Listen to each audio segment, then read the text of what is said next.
Olá, pessoal, sejam todos bem-vindos a mais um podcast. O nosso podcast sempre trazendo informações de qualidade, respeito, baseado na ciência, tudo aquilo que você busca e procura. Se você ainda não curtiu o nosso canal, curta, compartilhe em conteúdos de qualidade. Espaço Terapêutico Cíntia França. Hoje, a minha convidada é a Coralina Matos, terapeuta ocupacional, pós-graduada em terapia ocupacional pediátrica, desenvolvimento infantil, intervenção precoce baseada no modelo Denver, análise do comportamento aplicada. Além das suas qualificações, possui a certificação internacional em integração sensorial pela classe e o modelo Denver de intervenção precoce pelo Instituto Mind. Eu gostaria de agradecer, Coralina, pelo convite. Logo quando eu enviei para você, você prontamente já me respondeu. Então, assim, eu acho que isso favorece muito. Falei que eu estou iniciando, preciso de pessoas assim competentes, assim como você, e gostaria muito de agradecer por você ter aceitado o meu convite. Eu que agradeço, Cíntia, sou admiradora do seu trabalho. E foi uma alegria enorme receber seu convite e estar aqui hoje para a gente poder falar um pouquinho sobre intervenção precoce, sobre a terapia ocupacional e outros temas aí que a gente vai costurando ao longo dessa oportunidade. Desde já, muito obrigada. Exatamente. Exatamente. E eu, para quem não sabe, eu sou terapeuta ocupacional também, e eu falo que nunca vou cansar, terapeuta ocupacional de 18 anos aí de formação, de vender o meu peixe, porque ainda até hoje, né, Cora, acho que aí na sua cidade também, às vezes vem uma indicação de uma criança para terapia ocupacional e por vezes os pais eles acabam não sabendo nem o que o TO faz. E aí a gente inicia-se a anamnese pontuando sobre o que é a terapia ocupacional. Aí acontece muito isso também? Com toda certeza. Principalmente, eu trabalho com intervenção precoce no autismo. Então, geralmente, a queixa principal que leva essas famílias para a intervenção precoce é o atraso na fala.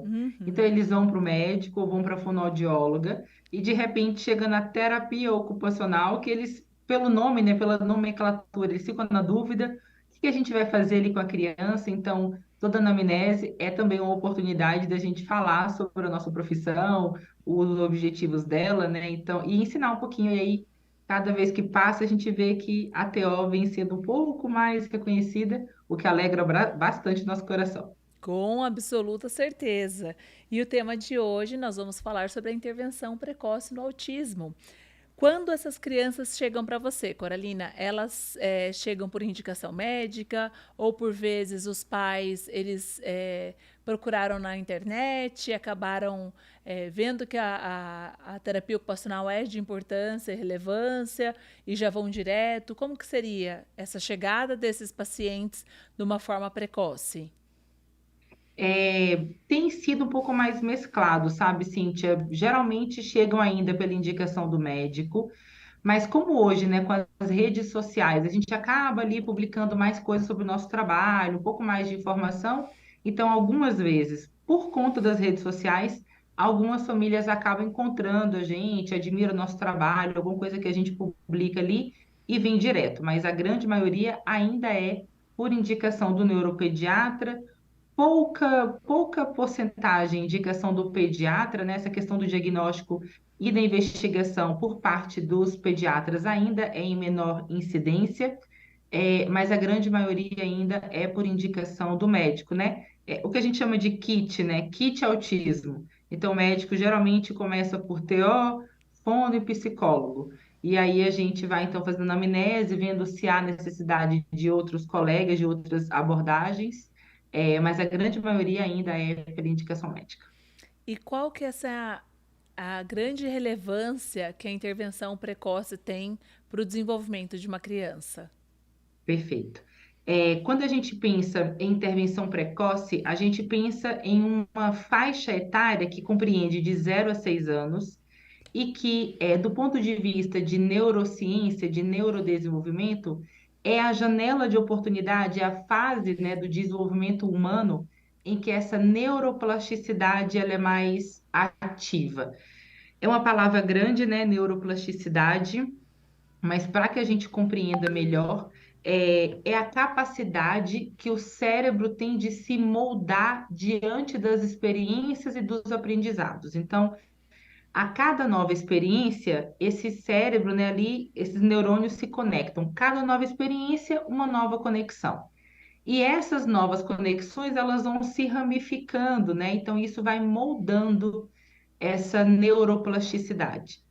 Nós temos neuroplasticidade a vida inteira. A gente está aqui agora, hoje, sempre aprendendo, né? Eu ensino e eu aprendo, eu falo uma coisa, você fala outra, eu falo, nossa, que legal. Então, a gente aprende a vida inteira.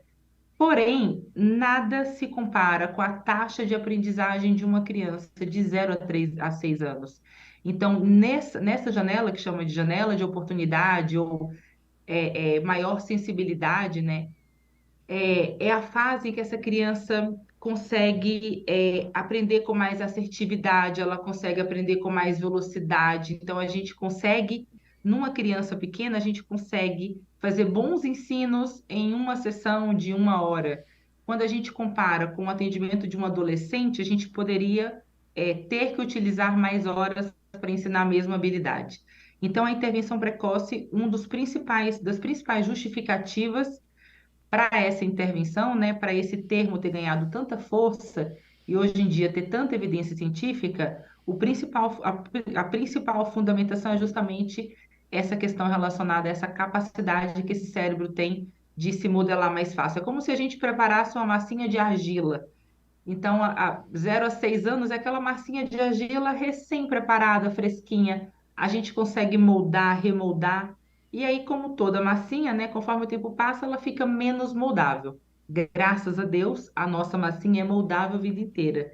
Mas nada se compara ao tanto que ela é fresquinha nos primeiros 6 anos de vida. Perfeito. A gente observa se até tem alguns profissionais que pontuam dessa questão do 0 ao 3, né? Que o Uhum. quanto antes se iniciar, melhor vai ser realmente o Sim, prognóstico dessa criança. sim. E, infelizmente, a gente ouve muito ainda, por vezes, alguns médicos, as mães procuram, aí elas voltam para uma avaliação. Não, mas é muito novinho ainda, 1 aninho só. Espera um Uhum. pouquinho, cada criança tem o seu tempo. E a gente sempre costuma falar: fujam de profissionais que falam que cada criança Aham. tem o seu tempo, né? Falou Porque isso, fecha a porta e corre. fecha a porta e sai correndo. Aham. E às vezes as mães elas procuram, pela falta de conhecimento, por algumas vezes, até ouvir aquilo que elas realmente gostariam. Então, elas não gostariam de ouvir que o filho tem um atraso.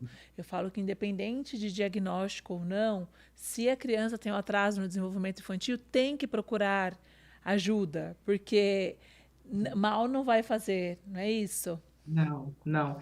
Assim, ó, Cíntia, nós temos áreas diversas no cérebro, né? Então, imagina que essa criança com atraso no desenvolvimento, ela acaba explorando menos os objetos, ela acaba explorando menos as pessoas, explorando menos as interações. Então, eu acabei de falar, né? Cada nova experiência é uma nova conexão. Então, a criança está ali, ela só brinca com o carrinho. Então, carrinho para frente, para trás, para frente, para trás. O repertório dessa criança é limitado por esse atraso no desenvolvimento, ou a depender se a criança já tem ou não o diagnóstico, né? Esse repertório sofre interferência. Então, quando essa criança vai para a intervenção precoce, na sala da fono, ela vai ter estimulações ali de dedoches, fantoches, livrinhos, sonzinhos, palavrinhas, figuras. Quando ela vai para a sala da TO, ela vai ter experiências sensoriais, experiências de praxis, experiências que vão refletir nas suas atividades de vida diária e assim por diante.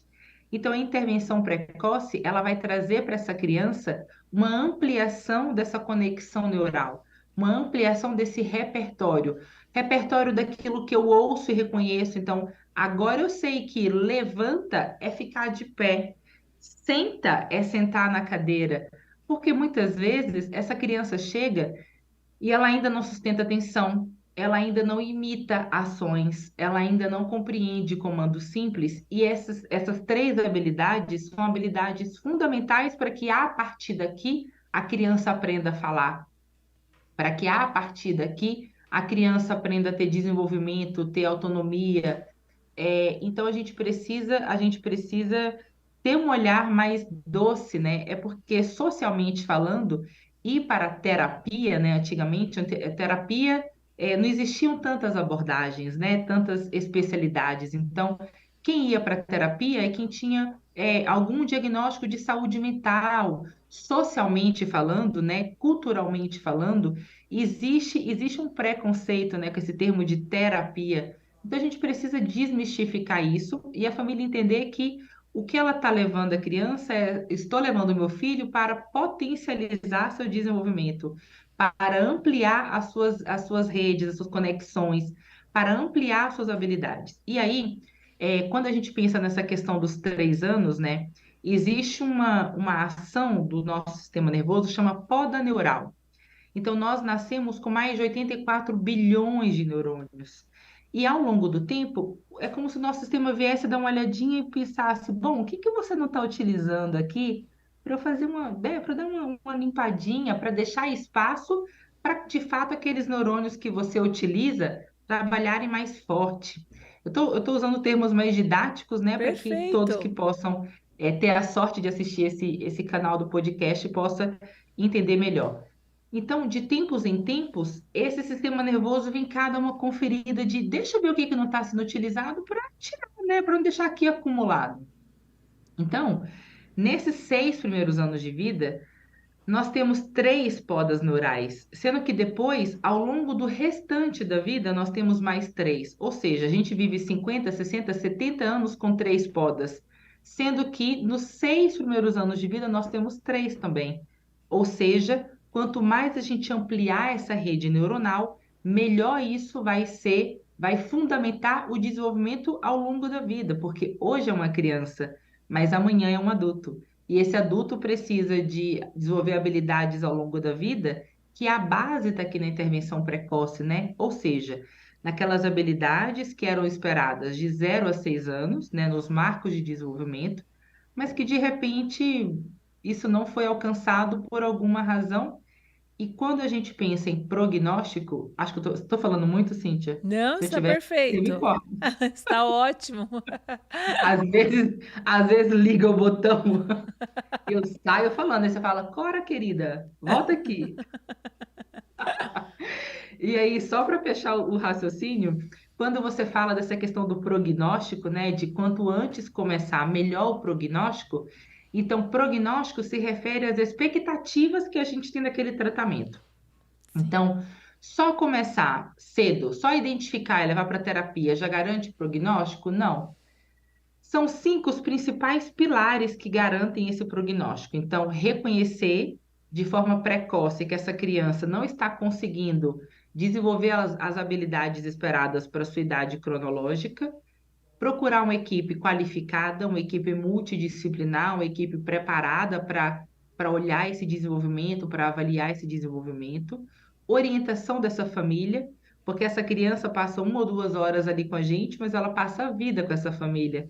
Então, essa família precisa saber o que fazer quando essa criança se desregula sensorialmente, o que fazer com essa criança quando ela tem um comportamento inadequado, quando ela apresenta uma dificuldade, qual nível de suporte dar para que essa criança consiga vivenciar de forma mais qualitativa as experiências de vida dela, enfim, organização de rotina e de ambiente, então, retirada de telas, porque o uso de telas acaba limitando essas experiências da criança, organizar horário de sono, enfim, entre tantos enriquecimentos ambientais, e aí vai ter a soma do olhar dessa equipe multidisciplinar, e a escola inclusiva. Então, uma escola que reconhece, que adapta, que olha para esse aluno como um ser único que precisa de adaptações para dar conta daquele ambiente escolar.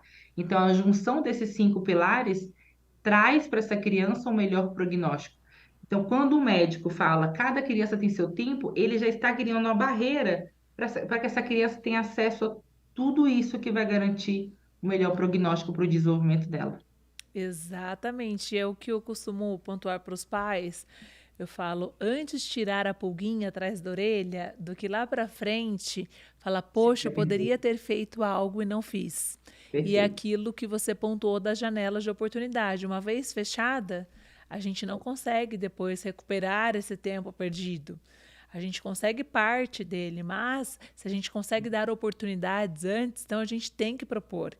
Então, assim, para você, pai, você, mãe, familiar que está nos assistindo, procure realmente. Por vezes vocês podem Uhum. identificar o filho de vocês nesse bate-papo que nós estamos fazendo hoje. Procure um profissional qualificado, especializado. Hoje a gente sabe também, né, Cora, que a gente vê, principalmente na parte da análise do comportamento. Às vezes o pessoal, um curso de um final de semana já vira analista do comportamento. Então, assim, procurem também saber das certificações dos profissionais que atendem os filhos de Perfeito. vocês, quais são as qualificações, porque a gente, infelizmente, a gente encontra hoje em dia profissionais que acabam vendendo um tipo de serviço que não existe. Então, é aquilo que nós estamos falando referente ao tempo. O tempo é precioso Sim, e a gente não sim. pode perder nenhum tempo no desenvolvimento dessas crianças. Perfeito, perfeito. E até assim, no processo avaliativo, Cora, quando a criança chega, quais instrumentos que você usa de avaliação? Tá. Quando essa criança chega, a gente começa pela anamnese, né? Então, a anamnese é uma entrevista onde a gente vai perguntar todo o histórico de desenvolvimento dessa criança, histórico de gestação, histórico pós-gestação, sobre os marcos de desenvolvimento ali no primeiro ano de vida, preferências, comportamentos. Então, a anamnese, ela é uma entrevista bem completa, do ponto de vista qualitativo, para conhecer a história dessa família, dessa criança, desse contexto. O que acontece é que em muitos lugares, né, voltando para essa questão da qualificação do profissional que a Cintia acabou de dizer, muitos profissionais utilizam a anamnese como se ela fosse a avaliação, e ela não é. A anamnese é a entrevista inicial pré-avaliação. E a partir disso, então, a gente vai ali aplicar os instrumentos. Então, em primeiro lugar, eu aplico um instrumento de desenvolvimento global. Eu quero saber, dentro de todas aquelas habilidades esperadas, de 0 até a idade da criança, quais são de fato as habilidades que essa criança já consegue fazer de forma independente, quais ela consegue fazer de forma parcial, ou seja, as habilidades que ainda estão em aquisição, em generalização, e quais são aquelas habilidades que essa criança ainda não consegue fazer. Então, a gente sempre começa a nossa base por esse desenvolvimento global.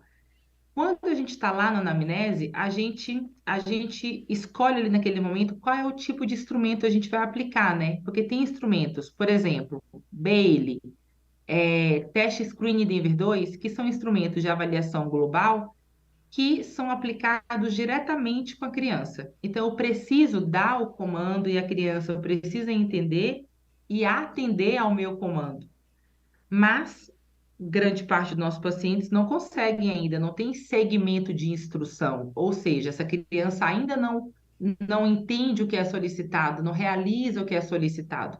Então, nesse caso, eu vou para instrumentos cuja aplicação é com a família. Então, a gente pode ir para o IDADE, a gente pode ir para o Portage, a gente pode ir para o Vineland, que são aí instrumentos que a gente pode, então, aplicar com esses pais e que, na sequência, nós vamos para as sessões de observação e interação direta com essa criança.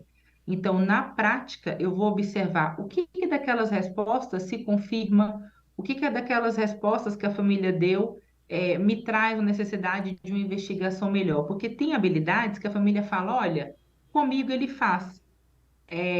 Mas quando eu vou ali e aplico com essa criança, quando eu tento brincar com a criança, às vezes a criança não responde. Ah, o que que eu faço? Então, essa é uma habilidade que ainda não está generalizada. Para uma habilidade ser considerada generalizada, a criança precisa fazer em 3 ambientes, pelo menos, com pelo menos 3 pessoas diferentes. Ou seja, a criança emite o comportamento em casa com os pais, na clínica com o terapeuta e na escola com o professor. Ou na casa dos pais, na terapia e na casa da avó, e assim por diante. Então, a gente vai confirmando aqueles dados. Tem informações que a família não sabe responder, tem habilidades que a família nunca oportunizou. Então, a gente coleta as informações com a família, mas nós vamos depois fazer algumas horas de observação e interação direta com essa criança, para a gente ter esses três pilares aí, base, para o raciocínio clínico, para esse plano de intervenção. Fora isso, a gente utiliza também os instrumentos específicos, né? Eu gosto muito do Portage, pensando em autocuidado, em habilidade e atividade de vida diária, porque o Portage são 580 itens, né, de 0 a 6 anos, e no critério de autocuidado, ele é extremamente vasto, assim. E aí, nós, terapeutas ocupacionais, para cada atividade, a gente subdivide aquela atividades em etapas que vão se tornar, então, os treinos de atividade de vida diária. E na parte de integração sensorial, eu gosto então de utilizar o SPM e o perfil sensorial. Eu utilizo ali também muito a tabelinha de raciocínio clínico do CIPT, para que a gente possa investigar pontos fortes e pontos de desafios da criança. Mas do ponto de vista global, né, para quem não é TO e está assistindo aqui o podcast, anamnese, instrumento de avaliação global, sessões de interação e observação direta com a criança, e aí cada um dentro da sua área vai então escolher instrumentos específicos da sua formação, né? Então, o fono vai aplicar um ABFW, um ADL, psicopedagogo vai aplicar um PPR, enfim, aí cada um vai complementar essa avaliação, ajustando aquela avaliação para sua ótica profissional, para sua formação, e aí nós da TO, né, a gente vai sempre optar por instrumentos que tragam um pouco mais de minúcias para essas habilidades de autocuidado, de atividade de vida diária. Eu gosto bastante do Portage. Perfeito. Eu uso bastante. A gente usa bastante o Portage aqui também. E aí a gente divide até as sub-áreas ali, até dependendo da especialidade, né? Então a gente Sim, usa muito sim, a questão mais da parte do autocuidado, porque ali acaba sendo algo bem mais completo para a gente sim, também. E sim. assim, em quanto tempo é, você consegue realizar essa parte do processo avaliativo da criança? E nesse período do processo avaliativo, se estabelecem as metas, os objetivos, qual é o período de devolutiva para essa família? Perfeito. O tempo de avaliação demora, né? Anamnese é 1 hora, a aplicação de instrumentos com a família pode variar de 1 a 2 horas, porque depende da idade da criança. Então, se é uma criança de até 3 anos, 1 hora a gente consegue aplicar o questionário. Se é uma criança maior, a gente vai precisar de mais horas, porque são 580 itens, por exemplo, no caso do Portage.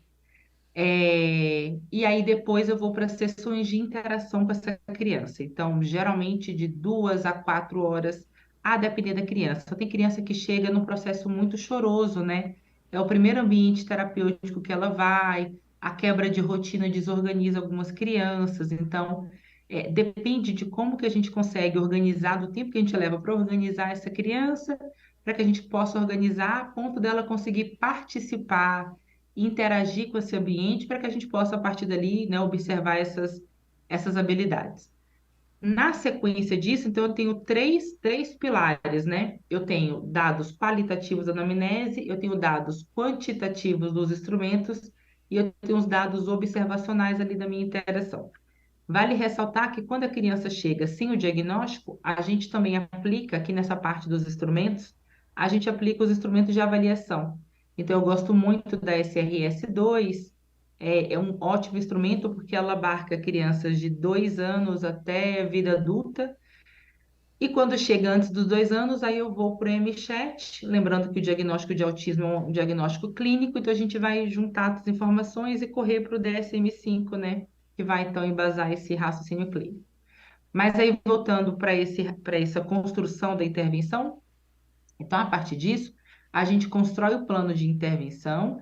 Esse plano de intervenção é indicado que ele seja entregue também para a família, porque quando essa família tem em mãos o que eu estou trabalhando, ela consegue oportunizar em casa também. Então, comigo, essa criança tem 2 sessões de 1 hora cada, mas essa família vai conseguir oportunizar o apontar, o pedir esticando a mãozinha, colocar o pratinho na pia, enfim, aquilo que eu estou oportunizando ali na clínica, se essa família tem em mãos isso impresso, ela consegue oportunizar também. Então, essa criança vai ganhando mais oportunidades, aquilo que a gente falou de enriquecimento ambiental, entra nessa estratégia de enriquecimento ambiental os pais saberem os objetivos clínicos. Entra naquela estratégia de treinamento, né, familiar, eu explicar o porquê que cada um daqueles itens estão ali. Porque às vezes, quando a gente pergunta para a família, né, qual é a sua expectativa, o que que você quer, quais são as habilidades que mais, né, você anseia. Muitas vezes eu quero que a criança fale, eu quero que ele chegue da escola e me conte um relato de como que foi a aula, eu quero que ele aprenda a escrever o nome. E aí a gente precisa então demonstrar para essa família, a gente precisa entender de desenvolvimento infantil para mostrar que, vou pegar aqui uma régua, né? Falar é a ponta dessa régua.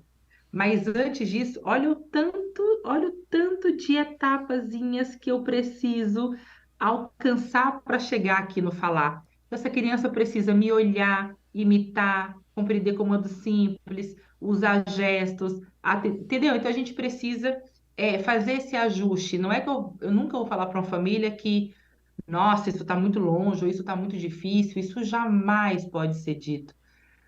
Mas eu vou dizer, uau, essa meta é incrível, e para a gente chegar nela, nós vamos precisar passar por algumas etapas. Então, veja, esse plano de intervenção é isso aqui da nossa régua.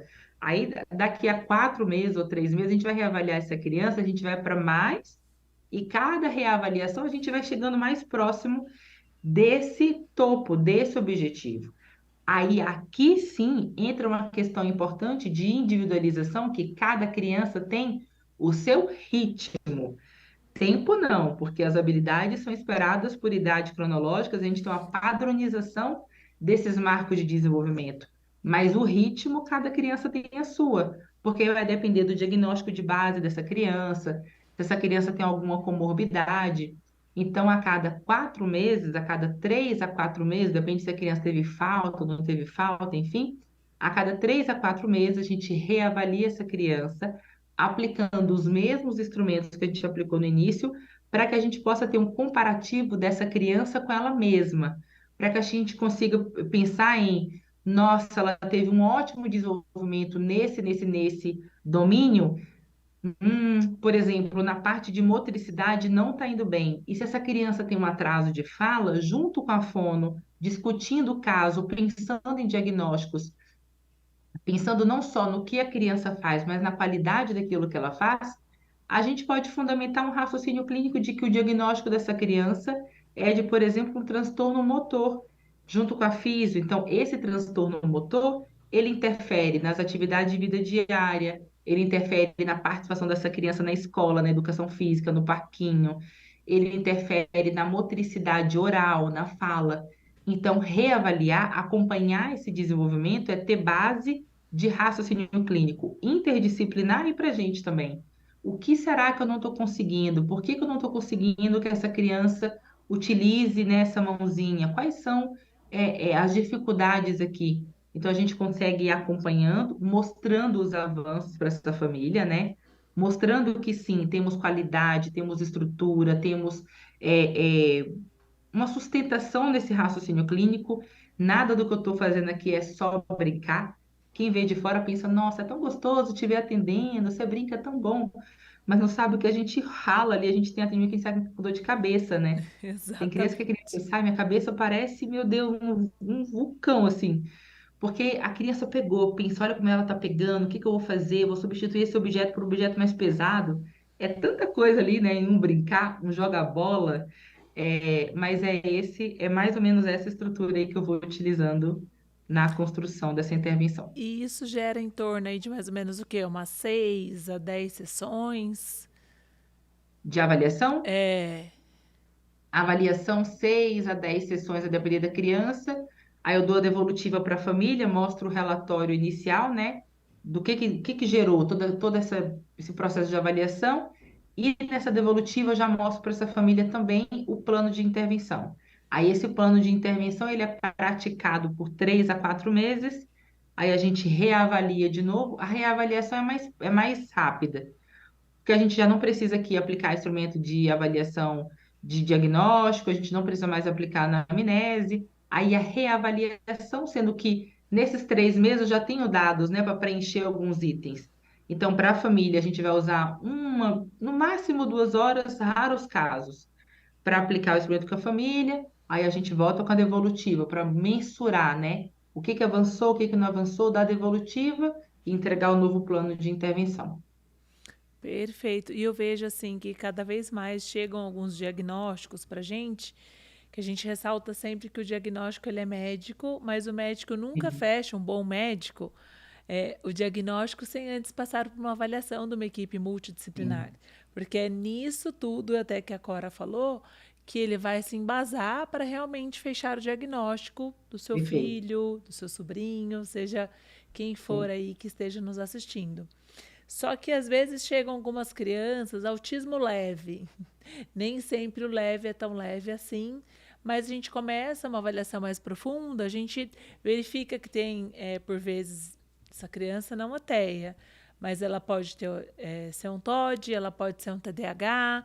Então, geralmente, qual que é essa diferenciação entre TEA, TOD, que é o transtorno opositor desafiador, o TEA, quando a gente sim. se refere, pessoal, ao transtorno do espectro autista, que é a sigla, que tem muitas pessoas leigas aqui nos assistindo, Uhum.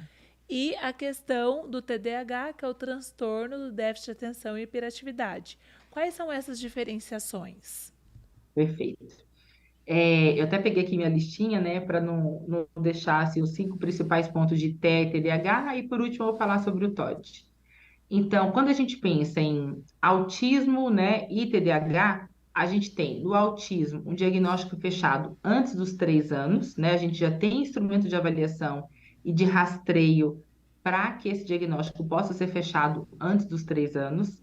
O TDAH é um diagnóstico fechado a partir dos 5 anos e as diretrizes de intervenção precoce no autismo, intervenção precoce no TDAH sinalizam para a gente que a partir dos 4 anos a gente começa a rastrear e acompanhar essa hipótese diagnóstica, ou seja, é um diagnóstico fechado aos 5 anos, mas que a partir dos 4 anos a gente começa então a fazer o acompanhamento dessas características, né? No autismo, a gente tem uma resposta variável à medicação. Então, tem autismo, troca a medicação, resolve? Não. Geralmente não muda padrão de comportamento. O que é indicado para o autismo é terapia em alta intensidade. Então, ter o supervisor, ter um assistente terapêutico, ter a equipe multidisciplinar, todo mundo alinhado, ninguém substitui ninguém, para que essa criança tenha mais oportunidade de ensino, porque a gente sabe que naquelas questões das conexões neurais, né, que a gente falou, as conexões no cérebro da criança autista elas são mais enfraquecidas, elas precisam de mais motivação, elas precisam de mais repetição. No caso do TDAH, não. A resposta geralmente é positiva ao uso da medicação, tá? Então, quando uma criança tem um diagnóstico, não recebeu o diagnóstico de autismo, recebeu o diagnóstico de TDAH, entra com medicação, a família vê que vai ajustando medicação e aquilo não vai melhorando, o comportamento não melhora, a taxa de aprendizagem não melhora. Então, a gente precisa rever o diagnóstico. Próximo ponto, né, de comparativo, no autismo, a gente tem interesses restritos e repetitivos, então essa criança tem um padrão de interesse, de hiperfoco, essa criança só gosta de brincar de carrinho. Ah, é uma criança verbal, mas uma criança que só fala sobre determinados temas. Se a gente traz uma outra conversa, um outro diálogo, uma outra pergunta, essa criança não responde. Depois a família fala: ah, meu filho é muito inteligente, ele sabe as letras em inglês, em português, ele sabe falar a sequência inteira. Mas se eu pergunto para ele, uau, e o macaco começa com que letrinha? A criança não consegue responder. Ou se eu pergunto, quantos anos você tem? Mostra para mim quantos anos você tem. A criança não consegue responder. Qual o nome do papai? Qual o nome da mamãe? Então, quando a gente pensa em inteligência, né, a inteligência, né, é uma capacidade, né, um coeficiente somado por diversas habilidades. O que a gente tem é uma criança com hiperfoco, é uma criança com hiperfoco em letra, é uma criança com hiperfoco em planetas, é uma criança com hiperfoco em mamíferos. Então, se eu vou falar sobre mamíferos, se eu dou livro de mamíferos, se eu mostro figura de mamíferos, jogo de mamíferos, essa criança se engaja, ele fala o nome, ele conta curiosidades, mas se eu trago um outro tema, outra pergunta, um outro diálogo, essa criança não participa tanto. Já na questão do TDAH, essa criança tem um déficit significativo em funções executivas, ou seja, em resolução de problema, em flexibilidade cognitiva, em controle inibitório. Então, essa criança tem dificuldades, ela consegue se envolver em diferentes temas, né? Mas ela tem maiores dificuldades nessas habilidades relacionadas a funções executivas. Próximo item de TEA e TDAH nas diferenças, o autismo, nessa criança geralmente, grande maioria, tem atraso na fala ou tem uma fala não funcional, que é isso que eu acabei de dizer. Ou a criança não fala, ou ela só fala sobre aqueles temas de interesse, aqueles temas do hiperfoco. Ela fala sobre assuntos restritos também, né? Ou essa criança não fala, essa criança também não usa gestos para se comunicar, como apontar. Essa criança não compreende quando o uso de comunicação não verbal de essa criança tem dificuldade nessa comunicação social. Comunicação social não é só falar, é entender as expressões do outro, é entender regrinhas sociais, é usar gestos para se comunicar, além de usar a fala. No Perfeito. TDAH, essa criança tem dificuldade na troca de turno em uma conversa, mas não é uma criança que demonstra dificuldade, em grande maioria, na comunicação social, na compreensão de expressões faciais, no uso de gestos para se comunicar. É claro que a gente tem os casos de criança com autismo e TDAH. Aí essa criança com essa comorbidade, né, com esse diagnóstico secundário, vai ter dificuldade nos dois pontos que eu estou falando aqui. E por último, no autismo, a gente tem o prejuízo social, né, evidente, claro, essa criança não busca interação, ou busca com baixa frequência, ou busca interação de uma forma mais inadequada, aquela criança que chega pegando algo do coleguinha, aquela criança que chega se jogando em cima do colo das pessoas. Então, essa interação, essa relação social é prejudicada pelo diagnóstico do autismo. E no TDAH, esse prejuízo social é baixo, né? Ele é variável. Depende de criança para criança, mas ele não é um critério evidente. Então, essas são as principais diferenças entre autismo e TDAH. E falando do TOD, né, Cíntia, para fechar essa tríade aí de diagnósticos, o TOD, ele é um diagnóstico fechado a partir de 5 anos e meio, porque a partir dos 5 anos a gente começa a observar os critérios DSM, a gente tem que observar por tempo persistente aquelas habilidades, então por isso que vai até os 5 anos e meio. O TOD e o autismo tem uma diferença de que o TOD ele faz algo para provocar o outro. A reação do outro é o que de fato reforça. É como se essa criança ela tem característica mais vingativa. Então, por exemplo, eu tinha um paciente TOD que olhava para mim e falava: Você é uma idiota, você é uma idiotona, você é a maior idiota de todas que eu já conheci na minha vida. Então ele ia me chamando de idiota para ver se eu me abalava com aquilo, para ver se eu tinha uma mudança na minha expressão, no meu padrão. E aí até que ele percebia que não tinha essa mudança e a gente continuava ali na brincadeira, fazendo gestão de atenção e tal. O que eu percebo? Duas coisas. Uma criança autista que tem um nível de atividade maior, ela é erroneamente descrita como TDAH, porque ela tem um nível de atividade maior. E a gente tem o erro também no diagnóstico de TOD, quando aquela criança é uma criança rígida, é uma criança que tem uma inflexibilidade, é uma criança que não aceita, né, brincar de outras formas, é uma criança que tem um índice de comportamento inadequado reforçado pela família.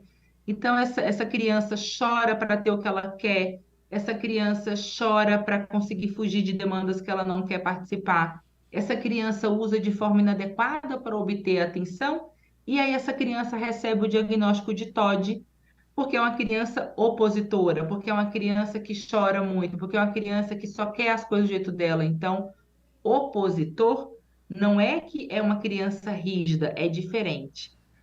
Opositor, e aí é importante que todos os profissionais que estejam aí nesse episódio peguem o DSM-5-TR, né? A gente teve uma atualização do DSM-5, então que era DSM-5, agora é DSM-5-TR. Pegue. Nós temos como obrigação desculpa, né, os religiosos, mas é como se fosse a Bíblia do terapeuta infantil.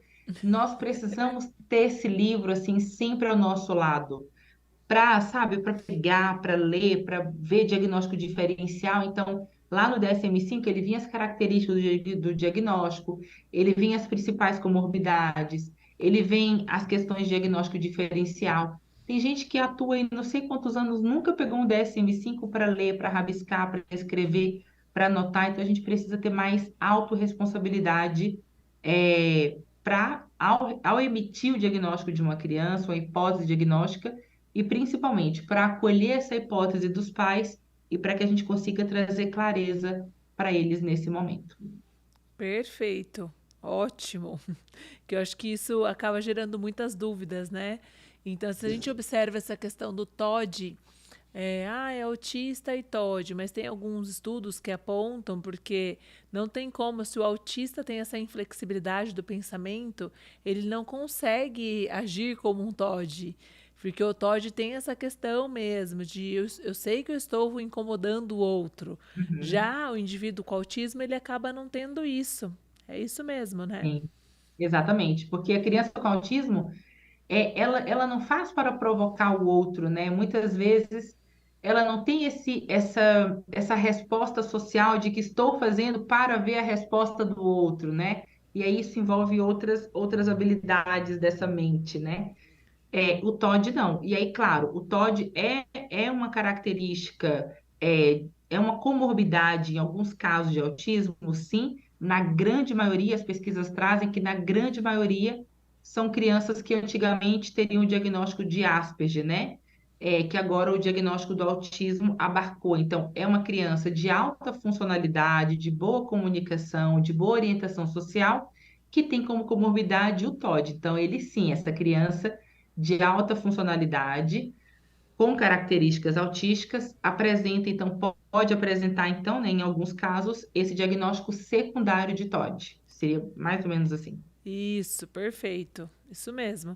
E assim, até para a gente finalizar, eu falo que sempre os bate-papos aqui que eu venho fazendo, para mim também acaba sendo igual você falou, que a gente estava discutindo anteriormente, é uma construção para ambas as partes, que a gente, acho que Sim, todos os lugares a gente tira um pouquinho, né? Por mais a gente ouve, ai, de novo esse assunto. Só que assim, todos os lugares que vocês forem, algo vocês vão conseguir extrair de bom, vão conseguir extrair e levar para a prática clínica, ou de repente ali para o dia a dia com o filho de vocês.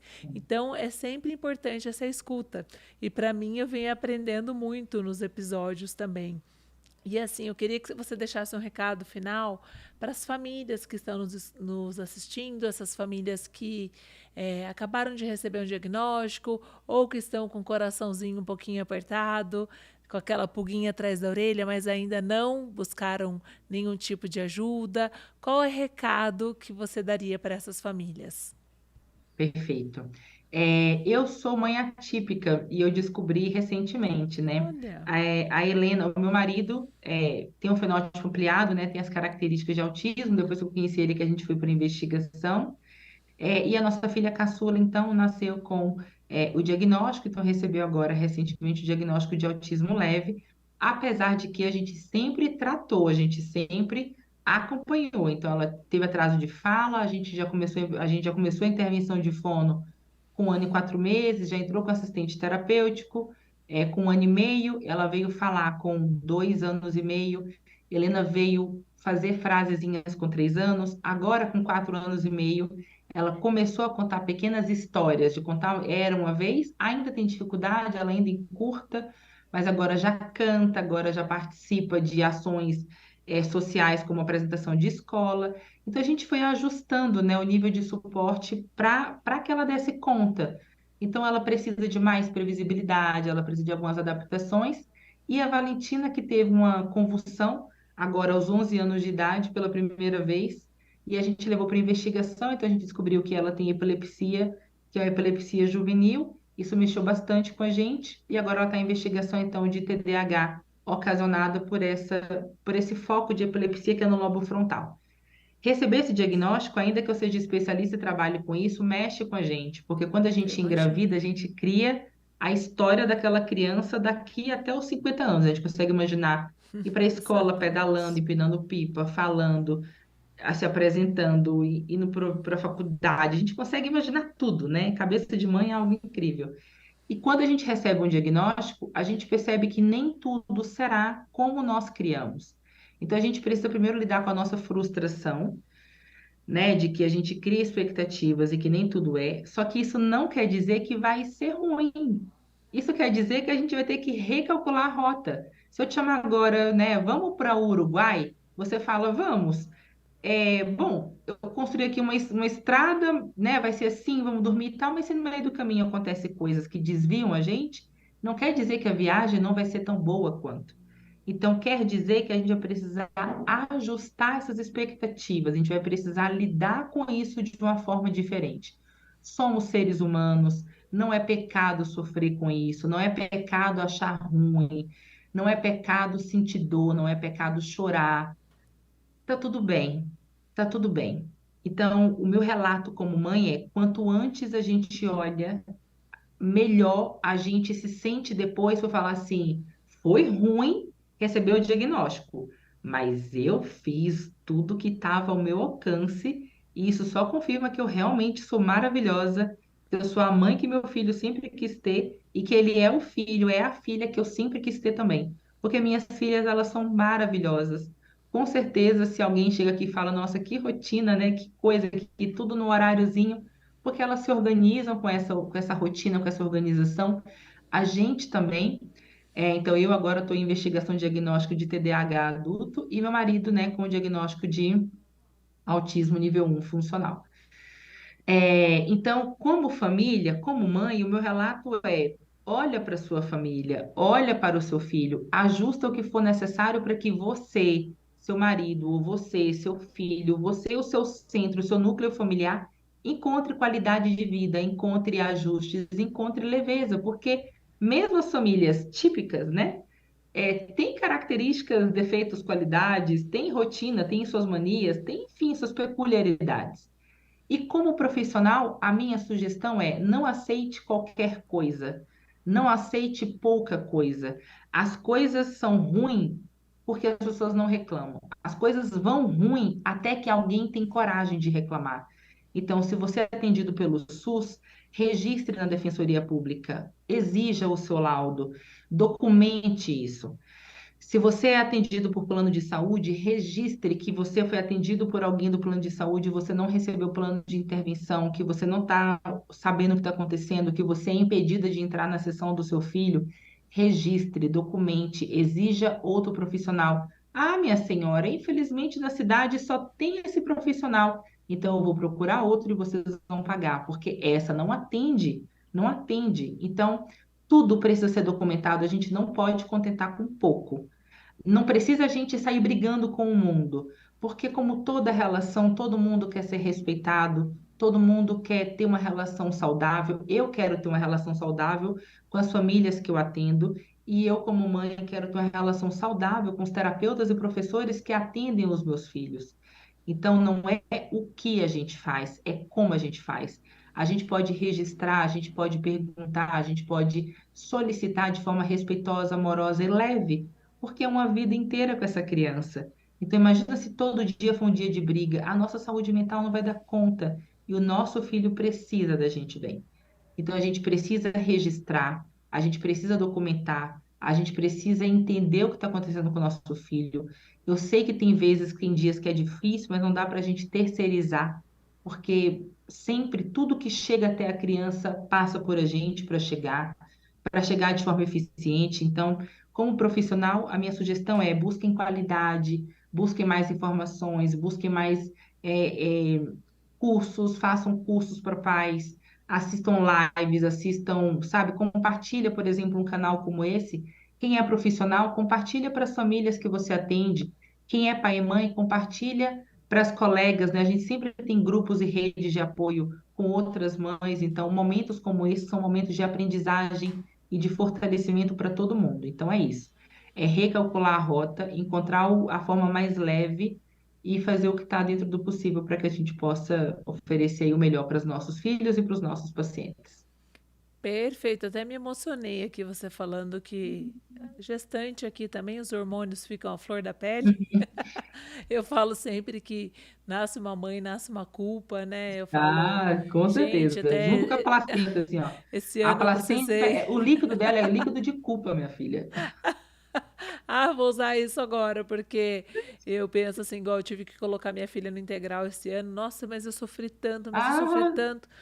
E ah. assim, ao mesmo tempo foi tão bom para ela, o E a desenvolvimento dela criança deu se uma divertindo, faz alavancada. balé, faz Faz natação, tem balé e momento de cochilo, tem nossa, tem teatro. várias atividades. Ela entra feliz, ela sai feliz e a gente se culpa. Poxa vida, às vezes eu estou destinando mais tempo para o filho dos outros do que para os meus filhos. Então, assim, é algo muito complexo e a gente para, Sim. repensa, repensa. E minha filha é típica. Estou grávida agora esperando o menino, então a gente fica o tempo todo se questionando: será que eu estou fazendo certo? Esses dias o meu Sim. marido chegou em casa, eu estava chorando, eu sou uma péssima mãe. Aí ele falou: que é isso? Ah, é porque. E ela, desde o início Hormônios. da gestação, ela tá me desafiando o tempo todo, então é complexa a maternidade, eu falo que não é Aham, para qualquer um. aham, Eu falo que eu sempre me coloquei no lugar das mães, das crianças que são assistidas pela clínica, mas quando eu me tornei mãe, mais ainda. Porque por aham, vezes a aham. gente passa uma Muda tudo. orientação, né, passa algo, aí você para e pensa: será que eu, enquanto mãe, eu vou dar conta? Aham, Aí eu aham. falo: não, não vou dar conta. Então, Ajuda. eu não vou passar essa orientação para essa mãe, porque eu sei que ela não vai dar conta. E isso que eu Aham. tento falar sempre para a minha equipe, né? Porque é algo muito complexo, o dia a dia delas não é fácil. Eu falo assim: se preocupem mais com aquelas mães que são mais queixosas, porque essas Uhum. elas precisam ser Sim, melhor mais acolhidas. ouvidas, elas precisam ter a escuta, porque por vezes elas Sim, se abdicaram de tantas coisas somente sim, para poder estar ali no dia a dia nas terapias com seus filhos. Então, para sim. você, mãe aí que já está nos acompanhando, mãe que já tem os filhos e essa correria intensa, a gente valoriza muito. A gente Sim. entende, então assim, tudo bem não dar conta de tudo, que é igual o que a Cora falou dessa questão de recalcular a rota. Aham, Então, eu falo que o diagnóstico ele não é o destino de uma criança, quem faz o destino somos nós. E eu com gostaria de certeza. agradecer imensamente o seu bate-papo. Vou te convidar outras vezes, até para a Estou gente à poder falar de outros disposição. assuntos, porque eu acho que coisas boas elas merecem ser compartilhadas. Agradecer pela sua humildade, pela sua simplicidade. Eu falo que as pessoas, quando elas crescem da forma como você está crescendo, é por mérito próprio, porque quando a gente cresce com sabedoria, a gente cresce baseado em estudos, na ciência, sem passar por cima de ninguém. Nós, né, eu falo que o cara lá de cima está vendo o tempo todo e é ele que Isso. favorece para o nosso crescimento. Então, parabéns pelo trabalho exemplar que você vem desenvolvendo. Me Eu senti que muito agradeço. Eu não estou honrada por grávida, você mas ter eu sou aceito. chorona, viu? Eu sou emotiva o dia inteiro, sem estar grávida. Ah, eu já Esse era daqui, também agora. Quando a criança faz algo novo, né? Que a gente comemora lá com a família e chora junto. É uma delícia, gente. Eu falo que exatamente. Ah, é a terapia sensacional, é ocupacional não me sensacional. imagino fazendo outra coisa. Eu também Então, não, assim Cíntia. como você, com muitas demandas, eu ainda continuo atendendo. Agora eu parei porque minha gestação Sim. requer um pouquinho mais de cuidado e cautela. Mas depois que Uhum. ele nascer, depois no período, quero retornar aos atendimentos, porque Sim, isso favorece cada vez mais para o nosso crescimento profissional. A gente não tem como parar de atender, né? sim. E isso nos motiva também como mulher, né? Nasce uma mãe, mas não morre uma mulher, né? Então a gente continua com os nossos anseios, objetivos. Então é isso, é uma eterna busca, né, de equilíbrio. E eu descobri que o equilíbrio ele é um cobertor curto, em que na hora que eu cubro a cabeça, eu descubro o pé, quando eu cubro o pé, eu descubro a cabeça, e enfim, eu demorei a perceber isso, né? A gente não consegue abraçar sempre todas as áreas da vida. E assim a roda, né? Então, é isso, assim, cada um sabe exatamente, né, o que que precisa, onde é que dói, onde é que aperta, onde é que folga. Mas o nosso papel é esse, né, de reconhecer, de evoluir e de permitir também, né, tanto a gente, eu, você como empreendedora, de a gente investe na nossa equipe, a gente quer oferecer qualidade junto ao nosso nome. Como para cada uma daquelas famílias que chegam para a gente, né? Permitir que cada mãe consiga evoluir ali nesse processo de reconstrução e de cálculo de rota. Então, muito obrigada pelo convite. Eu estou à disposição. Bom parto para você, que seu momento Obrigada. seja um momento leve, que seu filho chegue com muita Amém. alegria, com muita saúde. E no que precisar, eu estou por aqui. Quem também precisar, tiver alguma dúvida com relação a algum assunto que a gente falou aqui, é só me procurar lá no meu Instagram, @coralinamatos.to. Estou à disposição, tá bom? Perfeito. E eu gostaria de agradecer você que permaneceu até o final do nosso podcast, um conteúdo aqui riquíssimo. Se você gostou desse conteúdo, compartilhem e curtam o nosso canal. Muito obrigada e até logo!